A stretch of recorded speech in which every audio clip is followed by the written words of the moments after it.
তো একটা প্লেয়ার একটা সিঙ্গেল প্লেয়ারের উপর কীভাবে অত্যাচার করে এই ভিডিওটা না দেখলে আপনারা বুঝতে পারবেন না। আর আমি এই ম্যাচটা না খেললে তো বুঝতেই পারতাম না একটা সিঙ্গেল প্লেয়ারের উপর এমনভাবে অত্যাচার। তো দেখেন শেষ পর্যন্ত।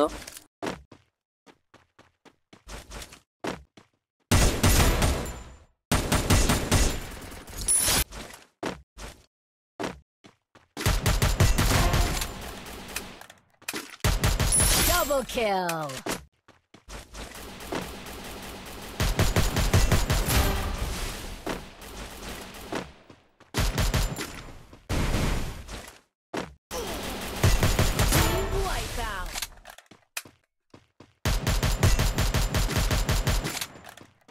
তো দেখেন ঘরের মধ্যে কিন্তু দুইটা মারামারি করতেছে। আমি থার্ড পার্টি করার জন্য পিছন থেকে চলে যাই, কিন্তু দেখেন আমাকে একটা মাকুর সাথে ধরে ফেলে। তারপর আমি কোনো রকমে দুটা গুলোয়াল মেরে বাসি, তারপর একটা হিলিং ড্রোন ছেড়ে দিই।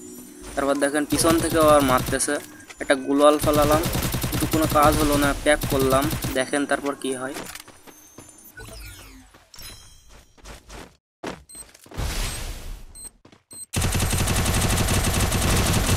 আমি ভুল করে এই রুটে ঢুকছি, তোর নানির রুট, আমি এমনি আইছি এদিকে।